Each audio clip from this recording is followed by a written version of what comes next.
Why do so many people still fear the ocean? Why, even in our high-tech age, when we can peer into the most distant corners of space, does the heart of most of us sink with anxiety at the thought of the true, bottomless depths?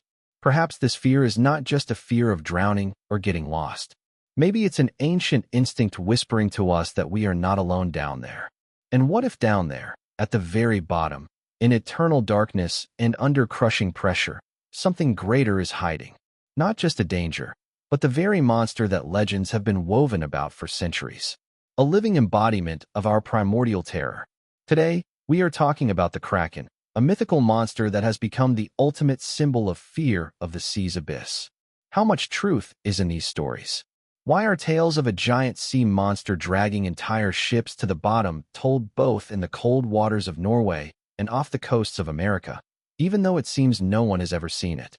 In this video, we will dive into the most terrifying and mysterious legends connected to this monster. We will recall the mysterious disappearances of ships in the North Atlantic that still have no explanation. We will examine the strange cases off the coast when sailors swore they saw something colossal rising from the water. And, what's particularly interesting, we'll look at scientific discoveries that, instead of dispelling the myth, only add fuel to the fire, proving that the ocean's depths hide creatures that surpass our wildest imagination. So, make yourselves comfortable. Are you ready to understand where this deep-seated fear comes from? Why the Kraken still terrifies adults and children alike? And how this ancient myth from Europe became so firmly rooted in American culture, the culture of a nation that has always strived to conquer the unknown? If you love maritime mysteries and want to look your fears in the face, hit the like button and subscribe to the channel. Our dive begins. To understand where the Kraken crawled from, you have to go to where all true maritime nightmares are born. To the icy, restless waters of the North Atlantic that wash the rocky shores of Scandinavia, Norway, Iceland, and Greenland. Here, for hundreds of years, in the roar of storms and soul-chilling fog, stories about it were passed from mouth to mouth. About the Kraken, it was not just a name. Rather, it was a whisper that could silence the rowdiest of port taverns. For the sailors of that time, whose lives depended entirely on the whims of the ocean, the Kraken was not a fabrication but a harsh, almost tangible reality. They spoke of it not as a monster that hunts ships, but as something far more ancient and powerful. A living island. Imagine, after several weeks of grueling sailing in the gray, monotonous emptiness of the ocean, you see land on the horizon. Or at least, what appears to be land. A few small, rocky islets not marked on any map. The weary crew feels a restrained excitement. The captain orders them to sail towards them to replenish freshwater supplies. But as you get closer, you notice something strange. The islands seem to breathe. The water around them churns unnaturally, and a strange, thick smell, like rotting flesh, hangs in the air. And suddenly, the islands begin to submerge. What would you feel at that moment? An experienced sailor would understand. This is not land. This is the back of the Kraken. The greatest danger, as legends told, came not from its tentacles, but from its size. When this living mountain, said to be 1.5 miles long, began to sink beneath the water, it created a gigantic, all-consuming whirlpool. This whirlpool was so powerful it could drag an entire fleet into the abyss, leaving not a single splinter on the surface. Ships that found themselves too close were doomed. For a long time, these stories remained maritime folklore, tales used to frighten novices. But in the 18th century, everything changed. A man entered the scene who gave these rumors the weight of an official document. His name was Erik Pontoppidan, and he was the bishop of the Norwegian city of Bergen. Pontoppidan was not just a clergyman but a naturalist scholar who decided to compile a detailed description of Norway's nature. And in his work, he could not ignore the stories he heard from sailors almost every day. He scrupulously recorded their accounts of the Kraken, describing it not as a figment of the imagination but as a real, though rare, species of marine animal. It was Pontoppidan who documented the main features of the Kraken, its colossal size, its ability to disguise itself as a group of islands, and the deadly whirlpool it creates upon submerging. He even added an interesting detail. The monster was always followed by huge schools of fish, attracted by its excrement. Therefore, for fishermen, A sudden and incredibly rich catch was both a blessing and a terrifying omen. A rich catch or a harbinger of doom? Which do you think is more frightening? It meant the Kraken was somewhere nearby, and they had to flee before it decided to sink to the bottom. Thanks to the bishop's work, the story of the Kraken ceased to be just a tale. It made its way into books and was discussed in scientific circles across Europe. The legend took on flesh and blood. From a misty whisper in the northern seas, it transformed into a loud, alarming roar that would soon be heard on the other side of the Atlantic. But how did this documented nightmare travel to the shores of America, and what did it become there? More on that next. Now let's look into the very essence of horror, the anatomy of the Kraken, this mythical titan of the sea depths, whose figure is woven from the darkest threads of Scandinavian folklore. In ancient sagas, such as the 13th century Icelandic annals, the Kraken appears not merely as a beast, but as a sea version of Jormungandr, the world serpent, where it serves as the guardian of the underwater kingdom, punishing those who encroach on the ocean's secrets. Some legends even connect it to the biblical Leviathan, described in the Book of Job as an untamable monster. But in Norwegian lore, collected in the saga of the Kraken, or in the works of Pontoppidan, it acquires specific, terrifyingly detailed features that turn abstract fear into a tangible nightmare. Imagine how it all begins, not with a sight, but with a premonition, with what myths call the whisper of the abyss. The first thing a doomed sailor feels is a change in the air. The ocean, usually salty and fresh, suddenly becomes saturated with a heavy, suffocating aroma, a mixture of rot, iodine, and something metallic, like rust from sunken ships. This is the smell of the Kraken itself, its body, where silt and decaying organic matter have accumulated for years. The water around the ship darkens, turning a thick, oily black, as if the monster is releasing ink to blind its victim. The birds circling above the masts suddenly fall silent, and the fish in the nets thrash in panic. And this is no accident.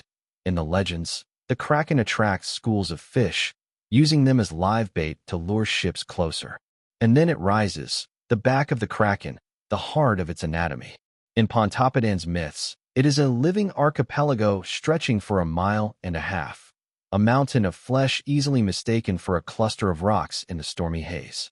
Its surface is not smooth skin, but a chaotic landscape of maritime horror, a thick layer of slime, studded with shells and mollusks as sharp as daggers that have clung to it for centuries. Between them jut out brown algae and colonies of coral, whose thorny branches scrape the hulls of ships. In these growths, according to legend, teem small crabs and fish, living in a peculiar symbiosis with the monster. They clean its body, becoming part of this ghastly ecosystem. A true moving reef, isn't it? Except an encounter with it bodes no good. When the Kraken rises, its back pulsates as if it's breathing. Layers of flesh swell and recede, pushing to the surface bubbles of air and the debris of sunken vessels, bones, anchors, fragments of sails. This ascent changes everything. The waves grow into walls of water, and the air fills with a roar that echoes in the ears like thunder from the bowels of the earth. But the back is merely a prelude to the real nightmare. We're talking about the tentacles, living, multi-armed instruments of destruction. In Scandinavian mythology, the Kraken has 8 to 10 main arms. Each is hundreds of meters long, as thick as the trunk of a centuries-old oak, and with a weight capable of capsizing a galleon.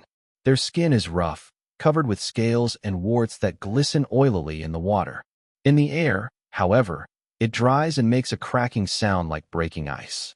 The inner side of the tentacles is an arsenal of terror. Thousands of suckers, ranging in size from a human head to a barrel, are encircled by rings of sharp, serrated, chitinous teeth. They resemble miniature maws. These suckers don't just hold, they tear. When a tentacle wraps around a ship, a wet, smacking sound of a vacuum is heard, followed by the crunch of the vessel's breaking ribs. Can you imagine that sound? In some Danish sagas, 2 tentacles are shorter but are studded with spikes, like harpoons. They are not meant for grasping, but for stabbing and tearing prey to pieces. The tentacles move not chaotically, but in a coordinated fashion, obeying an ancient instinct. They form a living cage from which there is no escape. Fishermen in Greenland whispered that these arms, think, choosing whom to seize first, the captain on the bridge or a helpless cabin boy. Now for the eyes, which, according to myth, can hypnotize their victim. They appear suddenly, emerging from the mass of tentacles like two lunar discs in the night sky. Each eye is a monster in itself, 3 to 5 meters in diameter, as in Jules Verne's novel 20,000 Leagues Under the Sea, who drew inspiration from ancient legends. Their surface is smooth, black as obsidian, with pupils that dilate to the horizon. The iris shimmers with a phosphorescent light, blue or green. In Scandinavian lore, these eyes are windows to another world, where the Kraken sees not only the body but also the soul, paralyzing the will with fear. Sailors swore they saw the faces of their drowned comrades in these depths. There is no malice in its gaze, only an indifferent antiquity, like that of a god weary of mortal affairs. Beneath this web of tentacles hides the beak, the heart of its predatory nature. Inspired by the anatomy of giant squids, this beak is massive, curved, 10 to 15 meters long, made of black chitin harder than stone.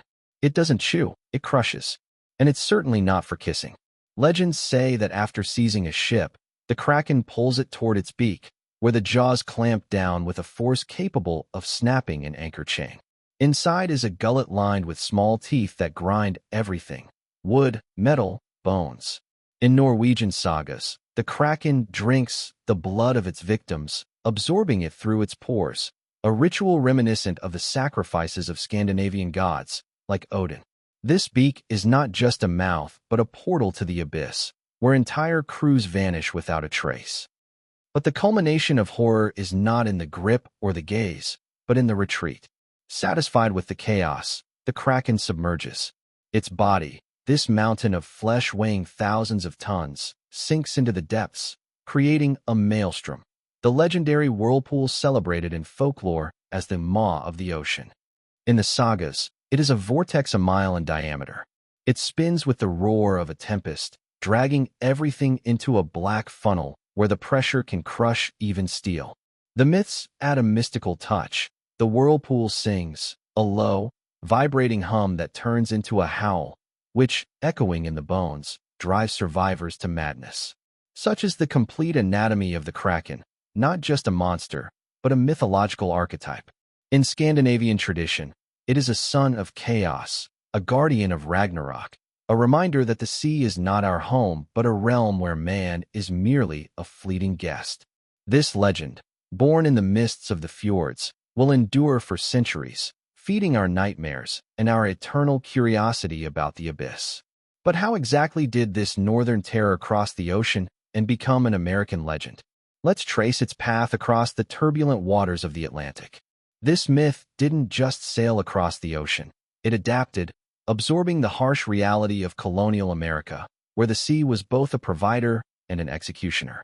The first threads of this legend were brought by European sailors, Norwegian, English, and Danish captains, who began to master transatlantic routes as early as the 16th century. They transported not only goods, but also whispers of sea monsters. These stories, amplified by Eric Pontoppidan's 1752 book, quickly spread among the settlers, for whom the Atlantic was not an abstract threat but a daily ordeal, full of storms and inexplicable disappearances. In the port towns of New England, such as Boston and Salem, maritime folklore became an integral part of daily life. These places, founded by Puritans in the 17th century, rapidly transformed into bustling hubs for fishermen, merchants, and whalers. There is a tradition that in Boston taverns like the Green Dragon, a place where, incidentally, members of the Tea Party also gathered, sailors from Europe shared stories of the Kraken. They warned newcomers of a living island that supposedly awaited the unwary off the coast of Newfoundland. Ship logs from the 18th century describe how the Kraken would follow flotillas, creating false beacons with its back to lure vessels onto the reefs. In the context of colonial America, where settlers fought for survival, such legends took on new meaning. They symbolized not only the fury of nature but also divine punishment for sins, which fit perfectly with the Puritan ethic, where the ocean was associated with chaos and temptation. After all, in a world where witches were sought on land, why not find the devil in the sea? The myth's transition into an American context was organic. In Salem, a town with a mystical atmosphere after the witch hunts, legends of the Kraken merged with tales of sea serpents. According to records in the Salem Register, in the 1790s a Danish merchant told of a Kraken that had dragged a Dutch galleon down off the coast of Cape Cod. These stories were quickly adapted. American whalers, encountering giant squids in the waters of the Grand Banks, saw them as the Kraken's young. Caught tentacles were displayed in port museums as proof. In Providence, Rhode Island, the Kraken became a symbol of the American Ocean, a local entity that supposedly migrated, following the herds of whales and protecting them from greedy hunters. In the end, the Kraken didn't just cross the Atlantic. It became a part of it, absorbing the spirit of New England, the tenacity of the whalers, the superstitions of the port dwellers, and the eternal chill down the spine before the sea, which both nourished and consumed. This myth, born in Europe, found an American soul and still whispers in the waves off the Massachusetts coast, a reminder that some fears are as universal as the ocean itself. Now that the Kraken is established in American folklore, it's time to ask the main question. Why do stories of sea monsters resonate so deeply with us? Why even today, in the era of underwater drones, do many of us feel an inexplicable chill down our spines at the sight of the ocean's vast surface? The answer lies in the psychology of horror, in that primal reaction known as thalassophobia, the fear of deep waters. The Kraken embodies this fear in its colossal, unseen power. This phobia is not just an irrational whim. It is rooted in our evolution, in collective memories of a time when the ocean was the embodiment of chaos, and every shadow beneath the water was a harbinger of doom. In the context of the Kraken myth, thalassophobia takes on a cultural hue. The monster becomes a metaphor for the unknown, for what lurks in the 80% of the ocean still unexplored by humans. Let's break down what thalassophobia is on a deeper level. The term, from the Greek thalassa, sea, and phobos, fear, describes not just a fear of drowning, but a panic-stricken terror of the abyss itself, the dark, endless void beneath the surface. Its symptoms are vivid. The heart pounds, the palms turn cold, breathing becomes ragged, and visions flash through the mind. Tentacles rising from nowhere, or eyes gleaming in the dark, like the Krakens from the sagas. Sound familiar, doesn't it? Psychologists note that thalassophobia often manifests not only near water, but also while watching films about the deep or reading books like Jules Verne's 20,000 Leagues Under the Sea. In the American context, where the spirit of the Wild West conquerors is imbued with the idea of triumph over nature, this fear takes on a particular poignancy. The ocean, unlike the prairies, remains an unconquered frontier, a reminder that nature can strike back. The roots of this fear lie in our evolution. As land-dwelling creatures, we are accustomed to the idea that what is visible is safe. The ocean shatters this paradigm. In the depths, we are blind and vulnerable, and the brain instinctively signals danger. The myth of the Kraken fits this picture perfectly. Its tentacles, emerging from the darkness, are that very evolutionary fight-or-flight signal. In American psychology, influenced by Freud and Jung, the ocean is interpreted as an archetype, a mirror of our dark desires. The Kraken is suppressed chaos, breaking through to the surface. Just like in Melville's Moby Dick, where the white whale is a direct relative of the Kraken in its incomprehensible and terrifying nature. To this are added biological factors. Research shows that thalassophobia can be hereditary. Neurobiologists note that the amygdala, our internal fear center, reacts hyperactively to images of dark water, triggering an adrenaline surge. This is that very cold sweat on your palms, isn't it? Traumatic experience, of course, intensifies this. Memories of nearly drowning in childhood, or even watching news of shipwrecks like the Titanic, can trigger the phobia. In the context of the Kraken myth, such traumas come to life. Imagine a 19th-century American sailor who survived a storm. Of course, he would attribute the disappearance of his comrades to the grip of the Kraken, amplifying the collective terror. Fear is also transmitted through the stories we hear from childhood. For the Inuit, it's the Kalapalik; for the Greeks, Charybdis. In American folklore, the Kraken became the local embodiment of this terror, especially in New England, where Puritan sermons warned of sea devils. And now for the ocean itself, the last uncharted frontier on the planet, which fuels thalassophobia like a fire. According to NOAA, more than 80% of the ocean floor remains terra incognita, a mystery hidden beneath a column of water where the pressure of 1,000 atmospheres can crush steel. We know more about the surface of the moon than we do about the bottom of our seas. Every year, expeditions like the Seabed 2030 project uncover new wonders. Hydrothermal vents where life thrives without light, or bioluminescent creatures that glow like the eyes of the Kraken. But these discoveries only underscore the scale of the unknown. For example, in 2023, a new species of squid was discovered in the Mariana Trench, its tentacles glowing in the dark like beacons. Is this not an echo of the Kraken in the 21st century? The myth of it flourishes here. Its island back is a metaphor for those zones where sonar detects anomalies and divers dare not descend. For in this darkness, anything could be hiding, from giant squids to predators unknown to science. The idea that anything could be lurking in this darkness fits perfectly with the psychology of the unknown, where our brain fills the gaps with the worst-case scenarios.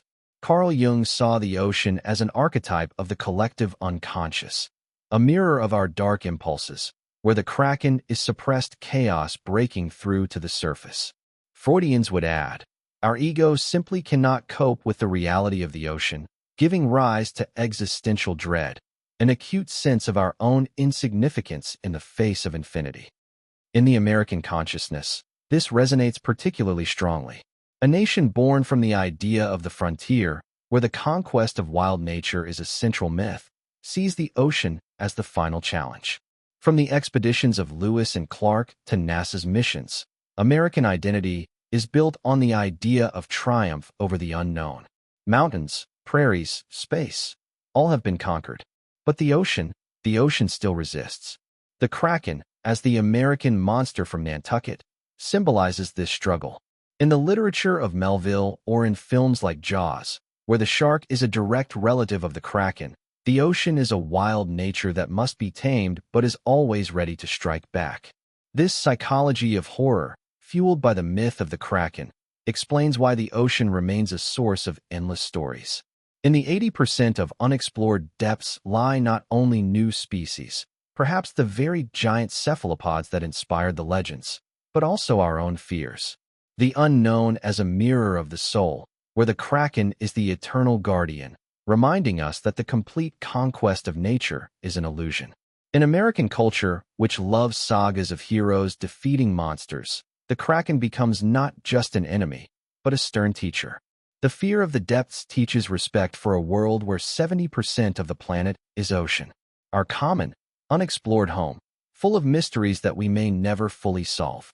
But if the Kraken is so deeply rooted in our consciousness, sending shivers down our spine even in the comfort of our homes, isn't it time to figure out where myth borders on reality?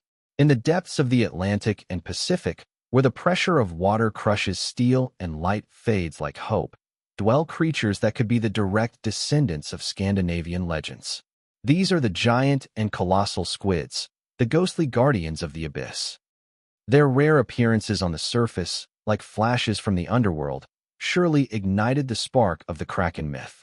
These mollusks, with their writhing tentacles and enormous eyes, evoke an internal storm, a mixture of reverent horror and delight that nature still holds secrets. Imagine a scene from the 19th century. The sails of New England whaling ships plow the Atlantic.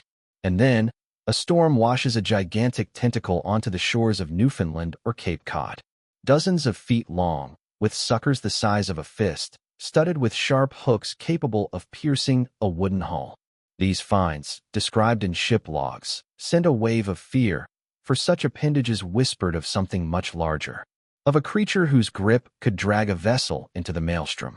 The seething of emotions from these discoveries was incredible, the joy of victory over the monster mixed with the chilling horror at the thought that this was just a tiny fragment of something unimaginably larger. The giant squid, known to science as Architeuthis dux, is the living embodiment of the mystery that has fueled the legend for centuries. It inhabits depths of up to 1,000 meters, reaches 18 meters in length, and its eyes, the size of a basketball, can capture the faintest light in absolute darkness. The comparison between myth and reality is astonishing. Scientists believe the myth of the ship-devouring Kraken could have been born from the battles between giant squids and sperm whales, the only predators capable of hunting them. Sailors who witnessed these titanic struggles could well have mistaken a sperm whale for a ship and a squid for the Kraken. The myth was closer to the truth than we thought, wasn't it? Its tentacles are true instruments of terror, 8 regular ones and 2 elongated ones, studded with suckers bearing chitinous teeth. And at the center, a powerful beak, resembling that of a giant parrot. Except this parrot doesn't talk, it crushes bones. These creatures are not aggressive, but their encounters with humans are a clash of worlds. When a wounded giant squid surfaces, its body convulses in agony, and its tentacles thrash the water, creating the illusion of an attack. In the eyes of terrified sailors, this looked like the fury of the Kraken. The witnesses were overcome by a whirlwind of feelings, primal fear mixed with the thrill of touching a mystery, a confirmation that the ocean is a kingdom where man is merely a guest, not a master. An even more impressive relative is the colossal squid, Mesonychoteuthis hamiltoni, which inhabits the cold waters of Antarctica, where it reigns as the true king of the abyss. This species surpasses its cousin in power. Its tentacles are armed not just with suckers, but with rotating hooks, curved, serrated barbs that dig into prey like harpoons, leaving no chance of escape. Can you imagine such a grip? Encounters with it are a rarity, full of drama. In 2007, New Zealand fishermen caught a female weighing nearly half a ton. Her body, with eyes 27 centimeters in diameter and a beak capable of crushing bone, inspired awe in the scientific community. It was the first nearly complete specimen, which seemed to have come to life from the pages of old sagas, confirming that the Kraken myth had a real basis. The scars on the skin of sperm whales, once attributed to battles with a mythical monster, turned out to be marks from the hooks of this real titan. The whirlwind of emotions from such discoveries is immense. The joy of solving the puzzle is mixed with a slight disappointment that these squids are not evil monsters, but simply creatures fighting for survival. But in the eyes of man, it is still an echo of an ancient horror. So why did the legend of the Kraken live so long, not fading under the onslaught of science? The answer lies in that same darkness.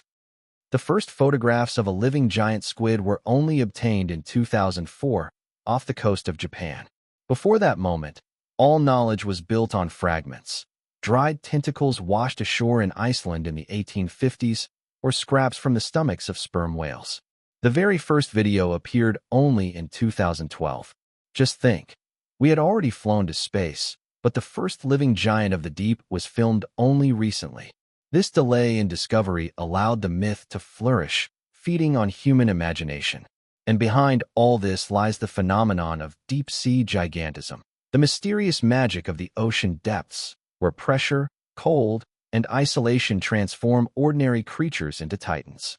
In zones deeper than 200 meters, organisms grow to sizes unthinkable on the surface. Giant squids are just one example. What about isopods the size of a dog or crabs with a leg span of a meter? And we still think we know everything about the ocean? This phenomenon causes a true cultural shock. The ocean, which we thought was familiar, reveals itself as a bizarre laboratory of evolution. And each new species is a reminder that the Kraken might not have been a fiction, but merely an echo of the real guardians of the deep, whose power makes the heart beat faster with a mixture of primal fear and admiration. The encounter of myth with reality is not the end of the legend, but its rebirth. The giant squids, with their graceful power, continue to feed our imagination, transforming the Kraken from a monster into a symbol of nature's wonder. When the reality of giant squids converges with ancient myth, the Kraken does not disappear, it evolves. Especially in American folklore, where it becomes a symbol of the maritime frontier, an invisible line between the familiar shore and the realm of danger. In this country, born from the waves of the Atlantic, the Kraken takes on a new role, not just a distant Scandinavian monster, but a guardian of American waters. It embodies the dual spirit of the nation, the allure of greatness, and the threats that lurk beyond every horizon. The myth becomes a mirror of national identity. America is a land where behind every cape lies both glory and death, whispering from the waves. In American folklore, the Kraken is an organic part of the landscape, a symbol of danger at the very shores. In New England, with its rocky cliffs of Massachusetts and the bays of Maine, the legends of the Kraken come to life in the stories of fishermen. With a tremor in their voice, they describe shadows under their keels, which may be just a play of light, but in their hearts, they stir memories of the monster. And would you believe in a shadow under your ship? This frontier is not just a geographical line, but an emotional barrier. Beyond it lies the promise of new lands and riches, but also the risk where a storm can snap a mast, and a sudden whirlpool can drag you into the abyss, like the grip of the Kraken. In this context, the myth becomes an emotional compass. It awakens in the descendants of settlers a sense of fragility, but also of perseverance. For to cross this maritime frontier meant to assert oneself in a world full of dangers, where every horizon beckons but also terrifies, bringing both tears of joy from a successful voyage and the cold sweat from memories of lost comrades. The Kraken becomes a mystical symbol of eternal mystery, that elusive essence of the world that both allures and frightens. In this philosophical interpretation, the Kraken ceases to be just a monster. It becomes the embodiment of the primordial force that rules the ocean, a realm where the waves whisper secrets of the ages, and the abyss holds memories of the world's creation.